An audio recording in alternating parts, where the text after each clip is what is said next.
Josh Richards. Alex, you're pretty influential. I would argue this guy is more influential. Millions and millions of followers on social media. He's going to talk to us all about how to build an audience. It's incredible. I mean, you talk about not only is he more influential, he's probably like 7-8 times more. This is how the new stars are going to look like. And I would not be surprised if NFL, MLB Baseball, NBA hires someone like Josh to help them understand what the audience wants. He knows it as well as anyone. He's been incredibly aggressive as an entrepreneur and as a partner. He's partnered with Dave Portnoy. He's partnered with Mark Wahlberg. He, like you, has gone out and found incredible mentors. He's going to tell us how he is building an empire. Can't wait. All right, coming up, Josh Richards. All right, so introduce yourself and tell us what you do. Yeah, my name is Josh Richards, and I do social media, and I'm also an entrepreneur. That undersells it quite a bit. Grossly. Grossly undersells it. You're highly influential. You know, we like to talk about signature deals on this show. A lot of people know you through your Barstool podcast. Let's start there because that is a deal that, at least for a lot of us, kind of comes out of nowhere. I think we have a little bit of knowledge of the backstory. You got to share that with us. Yeah. So that really started when I had made a diss track on a past friend of mine on social media. So we were just playing fun, made this song, and it accumulated like 100 million streams across platforms, blew up, was trending on Twitter. And that was the first time Dave Portnoy had seen TikTokers on social media. So he tweets out and he goes, "Why are these wiggle showing up on my feed?" And so instantly, being a fan of Dave previously, like growing up, watching his content and watching Barstool, I was like, okay, I got to get into contact with this guy. Like, I know he'll like keep going with it if like I can get him on a live or do something. So we end up getting in contact with him. We go live on Instagram. We end up having, I want to say 90 to 100,000 concurrents watching this stream of me and Dave, because just like you guys said, it's like, this is out of nowhere. Why is Josh Richards and Dave Portnoy making content together? And we did that live. I explained all the drama to him, and me and him were going back and forth, cracking jokes. We were charismatic. We were able to flow with each other. We were able to go back and forth. And we started getting hit up by different companies about putting on a show. And Snapchat was one that reached out, and they were like, "Oh, would you and Dave want to do like a segmented show every single week?" So I get on a call with Dave. We have an hour call scheduled, I believe. We're about 2 minutes into this call, and I've pitched him, "Oh, Snapchat wants to do a show." And he's like, "All right, I don't want to do a show with Snapchat." We're like, okay. Well, we got 58 minutes left here, and the whole pitch of this call is already toast, right? So we kind of start just spitballing random ideas, and we're like, all right. I had a show at the time called T-Talk, where on my YouTube, I would go through all the drama that was online, and I'd kind of like poke light at it and make fun of it. So I thought, why not just kind of take what we did with the live stream and combine that with the T-Talk, and let's just make a podcast where we talk about all the drama going on in Gen Z and social media, and I'll explain it to you. And it'll be this really cool co-viewing opportunity where kids can watch with their parents, right? Kids are always trying to explain what's going on social media to their parents. Their parents aren't quite getting it. They get to watch Dave and be like, I relate to that guy. Yes. And then people that are my age and younger get to watch me and Bree and be like, oh, well, I relate to them. So it created this really cool experience, and it made a lot of people say, like, what the why are these two together? And I think that's a reaction that myself and my company have really looked at as, that means you're doing something right. When people are asking why, when people are starting to get intrigued, I mean, that means you're on the forefront of something really special, I think. So, yeah. And you and Bree, remind us who Bree is and how you guys got together. Yes, so Bree Chicken Fry, she is the other host of the podcast. And we had come across her. She was already an employee at Barstool. She had been doing her own podcast. And we had felt like me and Dave had a good dynamic, but there was something missing. We needed another point of view. We needed someone else that was going to kind of bring in an opposing side, because a lot of times me and Dave would agree with each other. So we cycled through a couple of the people at Barstool, trying out different talent, seeing who would work out. And when Bree came on, it just fit. I think having that female perspective is huge, especially because a lot of my audience is female. I think having someone that was quick and witty and was able to, you know, hang with us at the same time, she was really the perfect fit. And I think that's what truly made BFFs a really, really good show, is having all of us together. 4 years in. That's amazing. 4 years in. Yeah. Did you say her name is Bree Chicken Fry? Yeah, so that's a great name. Yeah, makes me hungry. She had liked the chicken fry snacks, so she had called her username Brianna Chicken Fry, and it's kind of just stuck. There you go. Yeah, it's stuck. All right, so let's go back even further, because before you get to BFFs, as you mentioned, you're creating a highly successful YouTube channel. You're also building an empire from a pretty early age. Why? Yeah. I've said this a little bit before, but I haven't touched on it a lot. Ever since I was really young, I had always had this like calling or feeling where I was like, I know the name Josh Richards will be known. And I used to pray about it before I would go to bed every single night. And, you know, when I was 3 or 4, I thought I was going to be a superhero. I thought I was going to be Ben 10, right? That same notion of like the name Josh Richards will be known never left me. It went from that to being, oh, I'm going to be a pro hockey player. I'm going to be an NHL player. And then, oh, I'm going to be a professional lacrosse player. And then, oh, I'm going to use my love for hockey and create a hockey shirt company, and I'll have the biggest apparel brand in hockey, and that will bring my name Josh Richards around. And it just kind of kept going and going and going until one day my sister had asked me to go in a video with her on this app called Musical.ly. And so she has this little like dance routine we're gonna do, and I was like, okay, cool, let's do this. And I'm 13. I just finished my 8th grade of school, and she's 12. And so we do this little video, and to us it blows up. Running around the house, we're yelling and screaming, and it got like 50 likes, I think. Okay. But to us, that was Yeah, viral. huge. We were like, oh my goodness, we don't even know 50 people. So we go and I look at the comments, and there's like 2 or 3 of the comments that are like, hey, what's his username? And they're from girls, and I'm like, kind of feeling myself now. I'm like, all right, I got to make myself one of these accounts. So I make one, and very quickly, kind of go about it in an entrepreneurial spirit. I had started a couple different brands in my neighborhood. If that was like a lacrosse brand where I would string sticks and dye the mesh and wax coat it so it was waterproof, and when you were playing in the rain, your pocket consistency stayed the same. Or I had a hockey shirt company with different slogans where we'd go to tournaments. So right away I was like, oh, is there a way to make money off this? Like, how can I turn this into a business? And so me and my sister found the live component of the app where you could go live, and much like Twitch today, that's like one of the biggest platforms. You'll go live and people will subscribe or send donos. And not only were they able to do that on this platform when I was going live as well, but there was actually a list that showed you the top 200 spending customers every single day. So the people that were donating the most. So I was sitting there at 13 like, well, this is silly. Like, why do I need 10 million followers when I can have the top 200 spenders every single day? Just kind of go direct to consumer. So I had my sister bring out the iPad. She'd sit beside me, and I put on her 15% commission-based salary. And she'd sit beside me, and she'd go through that list of 200 people logged into my account, follow every single one of them, like 15 of their videos. They'd get 16 notifications from a random Josh Richards kid. They'd see I'm live because my profile would be blinking. They'd be like, oh, all right, let me go check it out.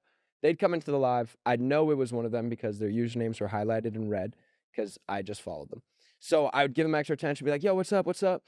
They'd end up sending gifts, and me and my sister would be like, nice, got him. And so then we kept doing that, and we like did that in my parents' basement for a year or 2 years, just starting to make like really good money. And Like, what's real money? we were at probably after the first month, we were doing like $600 a week, being like Nice. 13 years old, Huge. right? Oh my God. So we're sitting there like, wow, we are raking it in. We're set for life. Like Yeah. we were blown away. And I remember my dad comes to me one day because all this money is going from the app through his PayPal into my bank account. So he's getting a notification every time. And you know, it happens a couple times. I think it was probably the 3rd week we were doing it, and he comes up and he's like, all right, I get it, you're in high school, but drugs and selling drugs, that's just not the, and I'm like, Dad, no, that's not what it is. That's not what it is. So I have to explain him what social media is and going live, and he's like, all right, I'm not sure I really understand, but you're making great money, so keep it up, you know? And so then he started diving deep into social media, and I always credit my parents because I wouldn't be here without them. They were my biggest supporters through everything from the early companies I tried to do. They would, you know, buy the blank t-shirts and give me a 100-yard mesh spool for the lacrosse thing. And then as soon as I started doing social media, my dad and mom were both like, all right, we need to know everything we can about this. We need to learn as much as we can. Oh, I'll take a day off of work, Josh, to fly you to this event in Washington so that you can go and collab with other creators. And there were all these little things that, you know, they didn't really have to do, but they were just the most supportive parents in the world, and allowed me to follow this dream at a young age and go to the United States, go to different countries when I was younger and should be in school. Like they believed in me and believed in what I was doing. So yeah, really, really huge props to them. How soon into that journey are you like, okay, I'm in it. This is going to be my life. Mhm. I am devoting myself to this. I am following candidly a pretty well-trod path, like, I'm moving to LA, like, I'm doing it. Like, Yeah. when did it sort of flip for you? Yeah, after 2 years of being on social media is really when I think I decided, like, no, I could turn this into something full time. I could really turn this into a media empire, build companies off of this, and continue to grow and grow in my own social as well. So after those 2 years, I started to make some friends in the social media world. Mhm. We decided we were going to go on a tour. So we had gotten all together, had this person that was repping the tour and kind of managing it. We did, I believe, 30 cities across the United States. And that was the moment I think I was first able to see it. You know, I come from a small town, 15,000, 16,000 people, and everyone already knew me before I did social media. So there wasn't this like rise to fame I felt or anything like that in Yeah. my town. If anything, it was the opposite because I was doing something different and new, right? It was more like, oh, look at this loser doing social media. So that was the first time I had ever seen faces to these people commenting and liking my content. And that's really when I was like, holy cow, there's really something here. Yeah. So we finished the tour. We end up in a pretty tough situation where us as kids, we hadn't signed anything. We had kind of done all these handshake deals with these people running the tour, and we all get screwed out of a bunch of money. The tour did really well for them.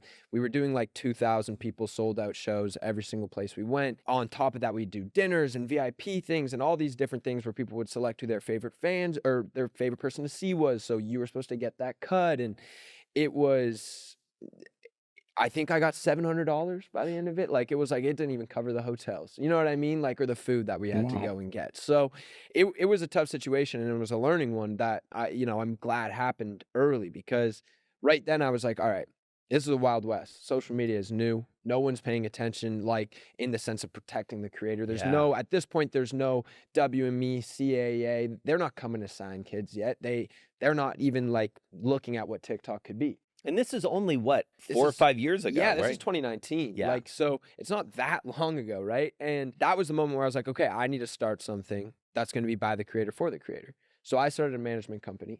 That's when I moved to LA. That's when me and all my friends start the Sway House. That's when I get looped in with Chris Sawtelle, who's my business partner now with Crosscheck. He was at ICM. We had to sign to an agency, our management company, because we didn't have a license. So for them to be rep, like, we needed that. So we went and met with ICM. Chris had started the digital division over there. So that was the person we were put in contact with, and we worked out a deal with them, started working with them. Chris became also my manager at the time, or my agent. And then as time moves forward, I end up leaving Talent X, sell my shares there. And that's when I was like, all right, I want to make a production company. I want to start being able to bring together the worlds of social and traditional media, start bridging those as they are getting closer and closer together. And we all see our favorite actors and athletes now doing social media. And now we see social media influencers stepping into music and movies. And as these worlds are colliding, like, how can I be at the forefront of that and producing all that content? So started Crosscheck. Chris was sitting in his comfy job at ICM. And I was like, why don't you just listen to me, this 19-year-old kid, and leave your job and come and work with me, and we'll start Crosscheck together. So after a few months of, continuously knocking on Chris's door and asking him, I convinced him. And so he listened to me, came over, and then we started Crosscheck, and we've been doing that for the last 3 years now. When it comes to like two middle-aged dudes like Jason and I, right? What content can we learn from you that actually performs the best, and which content performs the worst? I mean, content that performs the best versus worst, I think that's very dependent on the creator and on the person that's creating the content, right? Because you already have a built-in audience. You know your audience. You've been from the world of sports. You know, anytime you're going to be talking about sports, that's going to play to your audience, right? So I think more about like knowing what content's going to do bad or knowing what content's going to do good. It's about knowing your audience, because that's going to lead you to the right path. So I know, for example, my audience and my demographic, if I go on my TikTok, it's going to be 70, 75% women, 20, 25% men, right? And I also know that the age demo there is going to really range from 16 to probably 24 is really where my age demo sits. So I go and think, okay, what are people in that age group going to like? What content are this going to be fun for them? Okay, what's something relatable that we're all doing? All right, everyone's dating at that age, right? So how do I bring in a really funny conversation or debate that me and my girlfriend are going through, and I bring that to TikTok and we're able to share it, and now all these kids that are 16 to 24 are sending it to their boyfriends or sending it to Right. their girlfriends, and they're like, we literally had the exact same argument. Oh my God, this is so crazy. My favorite creator is going. That is to me what builds good content. When you're able to show to your audience that, you're going through the same things they're going through, you're able to play that relatable card with them. That not only is going to make good content, but continue your building community. One of the things you have been so successful at, and you've demonstrated it even in the past few minutes, is identifying and cultivating an audience. Mm. So, you've talked about sort of the creator side. How do you essentially make a business out of those insights? Because it feels like, if we're looking at your business ventures, this is an overused term, that's your superpower, is understanding the audience. You're clearly an entrepreneur as well. So how do you build something that leverages those insights? Yeah. Today, every company is trying to find a way to communicate with Gen Z. How can I help a company by investing? Or if I really enjoy this brand and I want to be a part of it, how can I leverage myself, who knows how to communicate to Gen Z, Yeah. who knows what they're interested in, knows what their likes and dislikes are? How can I leverage that for this company? Mhm. So I think that's really how I look at like my following, and I'm able to turn it into a business, because the cable TV commercials, they're not where these companies are wanting to go anymore. They're wanting to go to social. How can we bring our stuff to TikTok? Unless it's like a Super Bowl commercial, it makes way more sense to go on social. So I think it's just about leveraging my knowledge and my ability of knowing how to grow on social media, Yeah. and knowing how to bring those companies and their products to a younger audience. So, Josh, when you think about you and your partner Chris, when you think about engaging businesses, are you guys sitting back on your heels and waiting for these great companies to reach out to you, or do you proactively go out and engage with them? Yeah. And how do you do it? Yeah, no, we're very proactive. One of the first things I learned from coming out to LA was how often agencies and agents are in the get called business instead of making calls, right? Mm. They sit behind a desk, or they kind of sit there and they kind of wait around. And if one of their 10, 15 clients is someone that's getting a lot of inbound, and people are they're like, perfect, I can do this. I can answer the phone all day and say, yeah, sure, we'll take your money. Like me and Chris will have these weekly meetings where we talk to each other, and I'm telling him about different brands I'm enjoying right now, or different campaigns I see brands doing that I'm really interested in, or, oh, I see this company kind of rising. Maybe there's an investment play or equity play there. And we talk about that, and then we'll go out and reach out to the company. This, I think, shows the company, okay, this is an authentic relationship. This is the creator who is actually reaching out to us. They really must enjoy our brand. This is something they want more than just, oh, we're going to offer them a paycheck and they want the money. Yeah. So for us being proactive, it gives us more ability to do what we want with the campaign, because we're usually able to not only come with them with, hey, we're really interested in working with you guys, but here's 3 different tiers of what the deal could look like. Here's, that tier 1 that's going to cost a little bit more, but look at all these really cool different videos we can do, or high production valued stuff we can do, like we did with Fallout, where we made a whole trailer and people were like, holy, is Josh in the Fallout show coming out on Prime Video? Right. So then like you can have these different tiered things, and that allows us to feel like we get more of that creative control, which my audience is going to enjoy that more. It doesn't feel like a billboard. They watch that ad and they actually consume it and they enjoy it. They're like, this is how ads should be done. This is instead of okay, here's another brand post, right? Right. So, And Josh, is that through like social media, text, email, or do you and Chris try to set up a Zoom or a meeting in person? yeah, so it typically starts off with an email. I think people really undervalue the cold email. That's what I did even when I was like 17, 18, just to meet people. It was, hey, I'm really interested in just getting to pick your ear for 30 minutes. Would you like to hop on a call? And that's how I was able to make a lot of connections in the venture world. And that's how I was able to meet people like Mark Wahlberg when we started the production company, who helped a ton. Like, I think the cold email is so valuable. So we'll start off typically with that. And then if the conversation... Sorry to interrupt you, but like, so what do you say in that email? Yeah, I mean, it varies depending on, you know, who I'm talking to, but... so Mark Wahlberg, yeah, what do you say to Mark Wahlberg? I mean, for Mark, I looked up to him when I was younger. I had always looked at him as somebody that was able to transition from career to career really, really seamlessly and well. You know, starts off and he's Marky Mark and the Funky Bunch, right? And I'd always thought, like, that is pretty similar to the social media creator or the person that makes, like, it's like a one-hit wonder kind of vibe today. You never know how long that lifespan's going to be. If they don't keep making really good content, they're going to disappear, right? The same way, like, musicians back then, they make one good song, couple good songs. If that was it, then they like fell off and no one really heard from them again. So he was able to transition and then go into acting and start doing his acting. And then he, you know, becomes an entrepreneur and is opening up different companies. It's like he might have done the steps in a different way, but I always had looked at that and been like, oh, that's really inspiring. I kind of want to follow those footsteps. So I pretty much said that in the email, right? I looked up to you. I've seen how you've had an ability to transition from career to career. I'm someone that really aspires to do that and wants my career to kind of follow in your footsteps. And I'm starting this production company, so I would love to be able to pick your ear on just advice and how I can navigate Hollywood.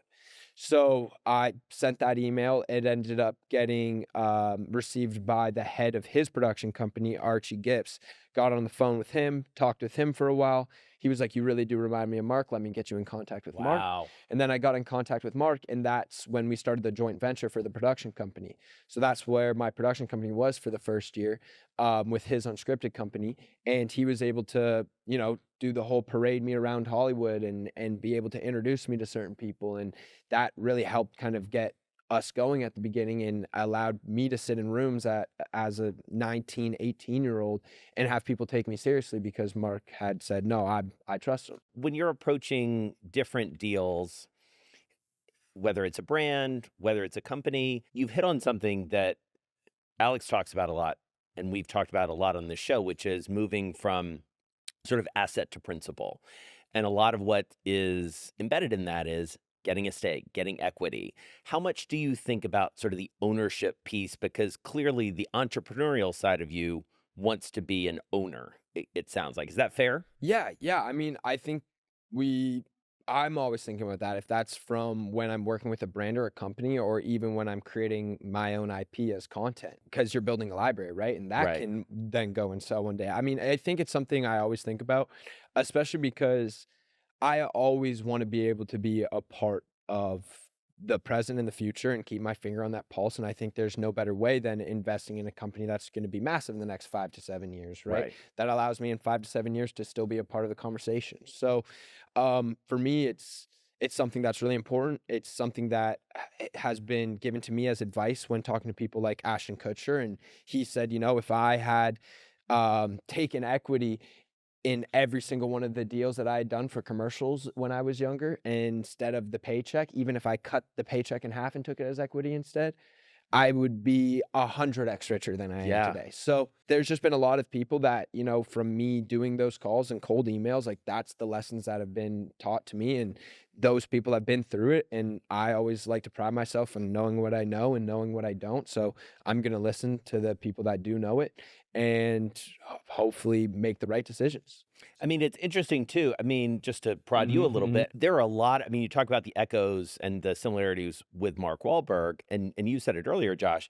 There are a lot of similarities between what's happened with athletes and what's happened with creators. Don't you think? I mean, this whole notion of not just endorsing a brand, but being, I mean, this is something you've talked about a lot also from your early days as a player. Yeah, and look, I think that the real power is in the talent, right? And I think we've seen this in college sports.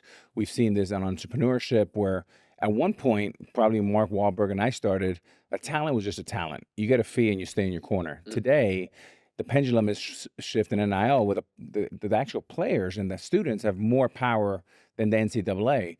I guess for me, you know, I entered the big leagues at 18 years old, and I was an all-star at 19 years old. So by nature, the power came to me because I was able to make an impact.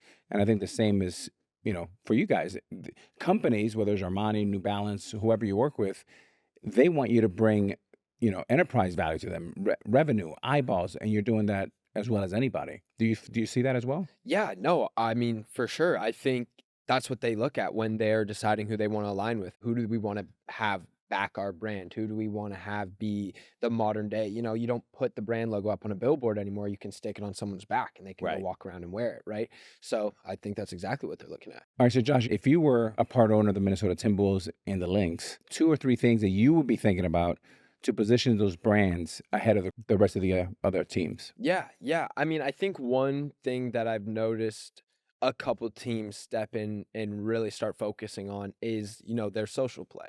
And I think that does build a massive community. Like I'm a big Buffalo Bills fan, and I think they are one of the teams that I've noticed through sports that are doing an incredible job from their social side. Like when you look at their TikTok, when you look at the videos they're posting and how much they're posting, their social team is in on every single trend that's going on as soon as it's happening, and they're getting their players to get involved in it every single week when they're in practice and coming off of practice or going in to start. Like they're always getting these really cool clips, and I think that does, going back to like building community, it does really get the fan to get to know more about their favorite quarterback, Josh Allen, or Yeah. to get to know more about the new wide receiver coming into the team, Keon Coleman. It's the same thing we've almost seen with the people getting obsessed with watching the Hard Knocks stuff, and then all of a sudden people are like, oh well, they're one of my new favorite teams now just because they've just gotten this Hard Knocks, and you really get to see how much these guys are putting into this. It's not just, oh, we're going out and we're playing a fun sport today. This is their lives, and they are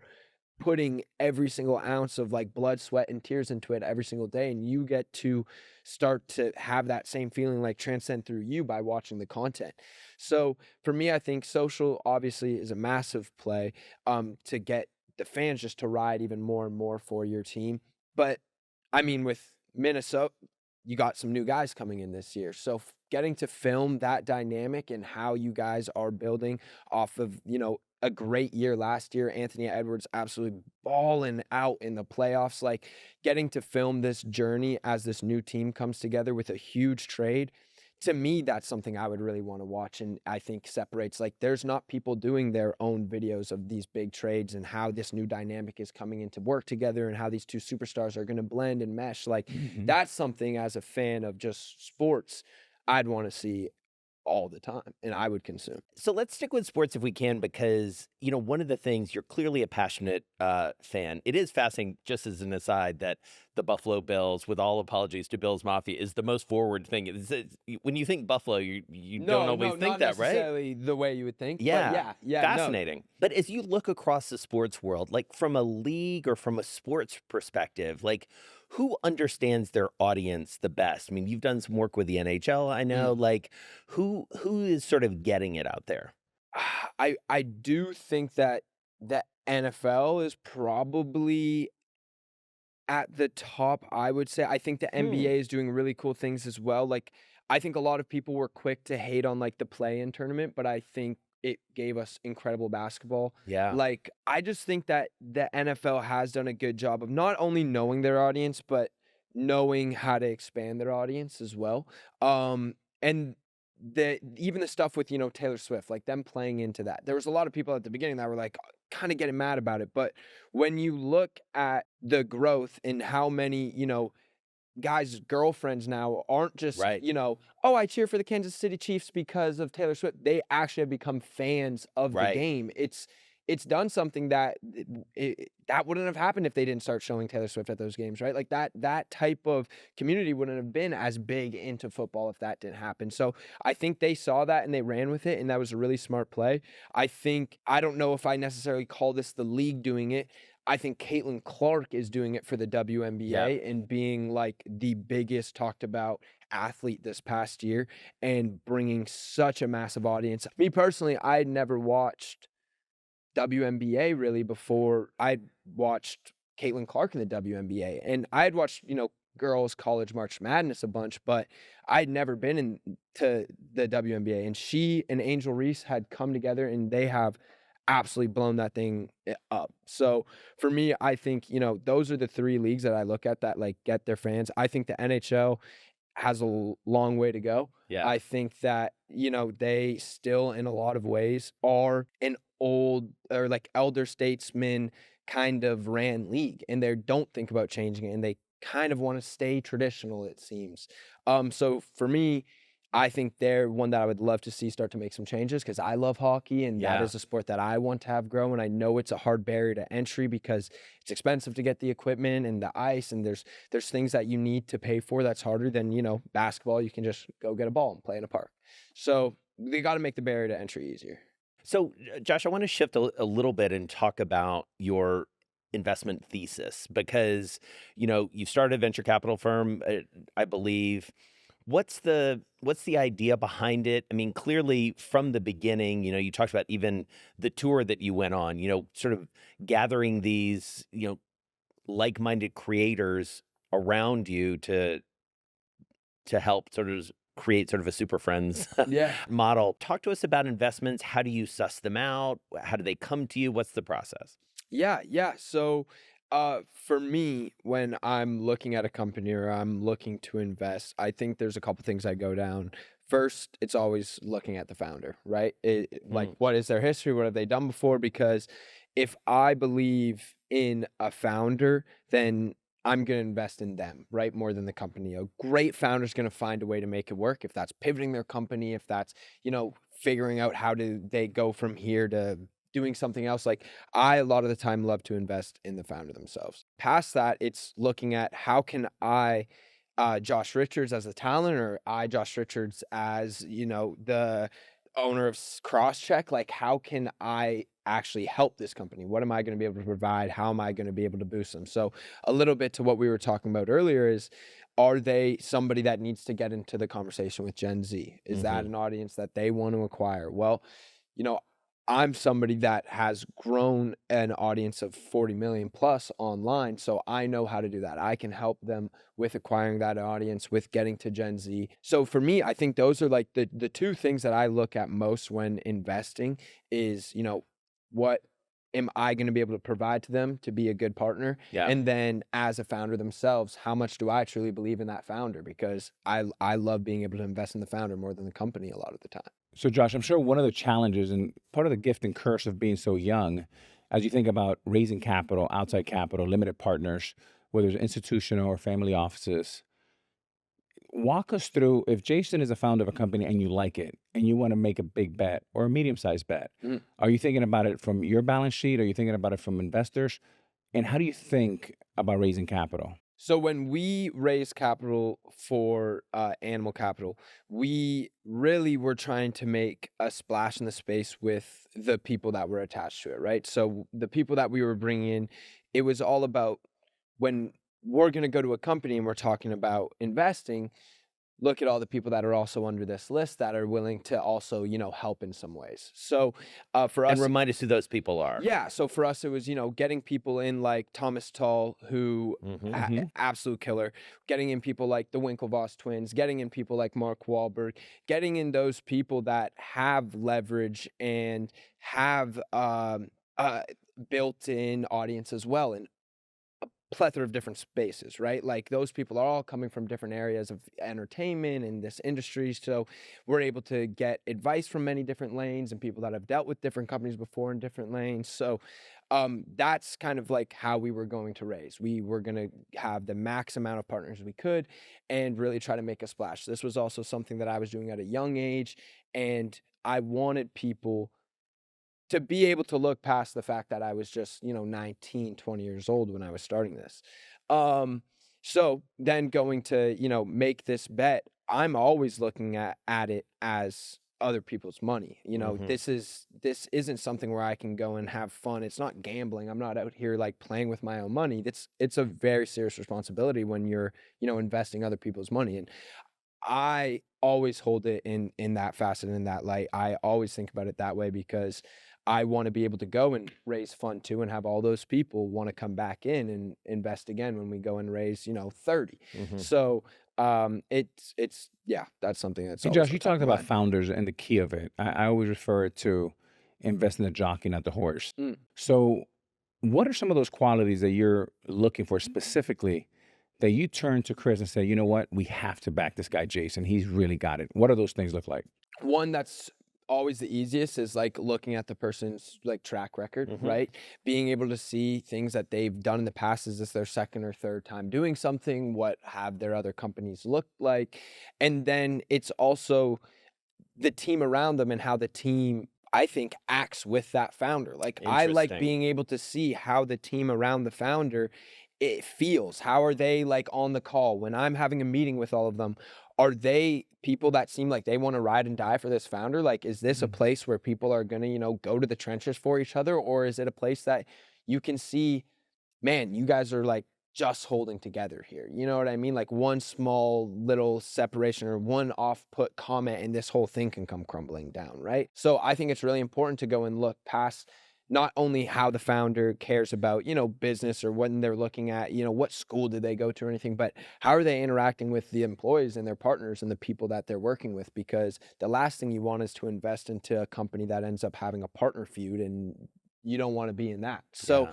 I think that's really important to me. But yeah, I think those are the ones that I feel like I find myself looking at the most when Yeah. I'm in those meetings. And so, you know, as we look at the media landscape, obviously we've talked a lot about social media. You said earlier something I think really important, which is you're trying to bridge all of the media together. You've done some work with Amazon. How does that come about, and what is it about Amazon that appealed to you, and how does that work? I think Amazon mission is quite similar to mine with what they're doing with Prime Video, bringing in Thursday night football and the unscripted and scripted content that they're bringing into Prime Video.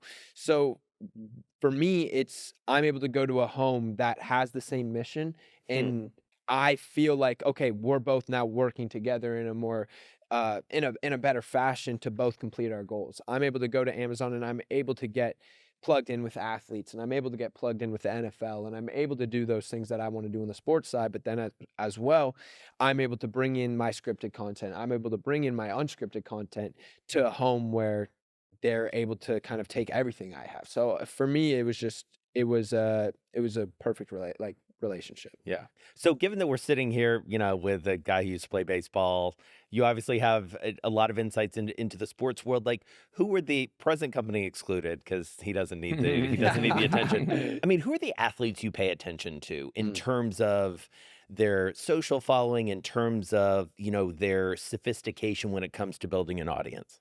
Yeah. I think Jalen Brunson's done a Yeah. good job with his podcast. I think them opening that up and believing in it after a rough start, like they opened that podcast and they went 0-4 right after.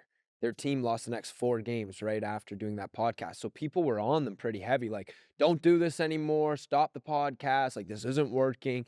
And it was just one of those like unfortunate coincidences, I think, where, you know, they're doing the podcast and they start to lose. So then, you know, fans aren't going to be happy about that. They're like, oh, what? You're not able to practice because you're doing the podcast, when in all No, reality, Knicks you know, fans are super patient. Everybody knows that. They just like they're the most chill, laid super back chill. So they got a tough go at the beginning, but they kept with it, and I think it's a really enjoyable watch, and I do like what they're doing with that. Paul Rabel is somebody that has done a great job, who isn't obviously playing right now, but a former lacrosse athlete that's been able to pivot and build an entire empire. And he has his stuff with the PLL. He's working on a movie right now. Like, Yeah. the things he's been able to pivot towards and do, I've always found really impressive and respect, and grew up watching him and calling him the $1 million man, the Yeah. first guy to make $1 million from lacrosse. Like, that was always a huge thing for us as kids when we wanted to go and become professional lacrosse players, because it was like, oh my gosh, he was able to do it and he didn't need to also go be a teacher or do something else as well. This is crazy. So yeah, I think those are a couple guys that I look at a lot. I'm hoping to see more and more in the NHL of guys starting to come out. Like, I did a video with Mitch Marner and a couple other guys. Deion Dawkins was one of them, and then a cross player as well. And when we did that video, it was great to see like Mitch Marner just being himself on camera and joking around and having that. And like, you don't get to see that from NHL guys ever. Right. Like McDavid doesn't even have a social media, right? And he's like the #1 guy in the league. So that becomes a massive problem for a league when like your best players don't even care to post. Yeah. Ever, right. So for me, I want to see Austin Matthews giving his take on situations in the NHL. I want to see those guys getting to talk more. Like for Right. me, that would be awesome. Well, because it's interesting, you know, your point earlier about the NFL sort of coming on strong.